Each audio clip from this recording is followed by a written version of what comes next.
சிவனை போற்றி சேனல் நேயர்கள் அனைவருக்கும் வணக்கம். நீங்கள் எங்கள் சேனலில் நான் போடுற வீடியோவை முதல் முறையாக பார்க்குறீங்கன்னா மறக்காமல் நம்ம சேனலை சப்ஸ்கிரைப் பண்ணுங்கள். தீராத பண கஷ்டமும் சீக்கிரமே தீர இந்த திரியை கொண்டு தீபம் ஏற்றி பாருங்கள். வீட்டில் இருக்கும் வறுமை என்ற இருள் இந்த தீப ஒளியில் காணாமல் போய்விடும்.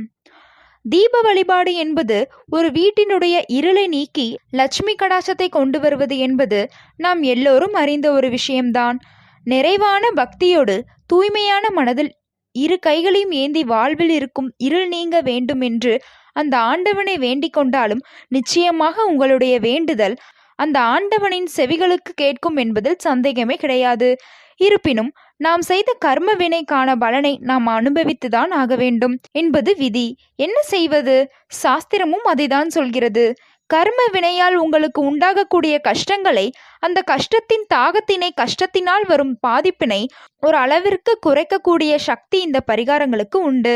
ஆகவேதான் வழிபாட்டு முறைகளையும் பரிகாரங்களையும் சேர்த்தே சாஸ்திரம் சொல்கின்றது. தினசரி நாம் செய்யக்கூடிய தீப வழிபாட்டினை நமக்கு ஏற்றவாறு பரிகாரமாக நம்மால் மாற்றிக்கொள்ள முடியும். எப்படி என்றால், சாதாரணமாக நல்லெண்ணெயை ஊற்றி திரி போட்டு தீபம் ஏற்றுவது தீப வழிபாடு. நல்லெண்ணெய்க்கு பதில் நெய் ஊற்றி ஏற்றலாம். இது எல்லோரும் பின்பற்றக்கூடிய விஷயம்தான். இருப்பினும் ஒவ்வொரு தீபம் ஏற்றும் திரிக்கும் ஒரு தனித்தனி தன்மைகள் இருக்கத்தான் செய்கின்றது.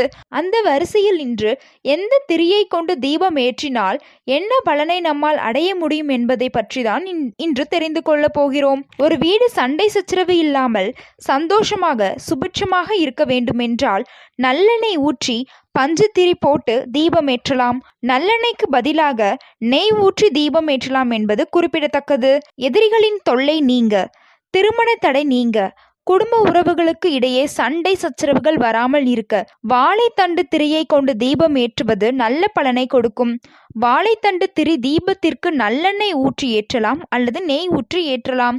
அடுத்ததாக வெள்ளருக்கு திரி. ஒரு வீட்டில் தீராத பண கஷ்டத்துடனும் அந்த குடும்பம் வறுமையால் வாடி வதங்குகிறது என்றாலும் ஒரு ரூபாய் கூட வீட்டில் தங்குவதற்கு வாய்ப்பே இல்லை. கஷ்டம் கஷ்டம் கஷ்டம், வறுமை வறுமை என்ற பிரச்சனை உள்ளவர்கள் தொடர்ந்து 48 நாட்கள் வெள்ளருக்கு திரி போட்டு வீட்டில் தீபம் ஏற்றுவது நல்ல பலனை கொடுக்கும். தாமரை தண்டு திரியில் தீபம் ஏற்றினால் பாவம் நீங்கும். குழந்தை பாக்கியம் வேண்டி காத்து கொண்டிருப்பவர்களுக்கு வீட்டில் 48 நாட்கள் தொடர்ந்து குழந்தை வரம் வேண்டும் என்று வேண்டுதலை அம்பாளிடம் வைத்து 48 நாட்கள் தீபம் ஏற்றி பாருங்கள். சீக்கிரமே நல்ல செய்தி வந்து சேரும். இவ்வாறாக மேல் சொல்லப்பட்டுள்ள திரிகளை போட்டு காமாட்சி அம்மன் விளக்கில் தீபம் ஏற்றலாம். காமாட்சி அம்மன் விளக்கில் நெய் அல்லது நல்லெண்ணெய் மட்டும்தான் ஊற்றப்பட வேண்டும் என்பதை மறந்து விடாதீர்கள். அதாவது வேப்பெண்ணெய், இழுப்பெண்ணெய், தேங்காய் எண்ணெய் இப்படிப்பட்ட தீபங்கள் ஏற்ற வேண்டும் என்றால் ஒரு மண் அகல் விளக்கில் தான் தீபம் ஏற்ற வேண்டும். காரணத்தை கொண்டு காமாட்சி அம்மன் விளக்கில் நல்லெண்ணெய் மற்றும் நெய் தவிர வேறு எதையும் ஊற்ற வேண்டாம் என்று கருத்தை முன்வைத்து இந்த பதிவை நிறைவு செய்து கொள்கிறேன்.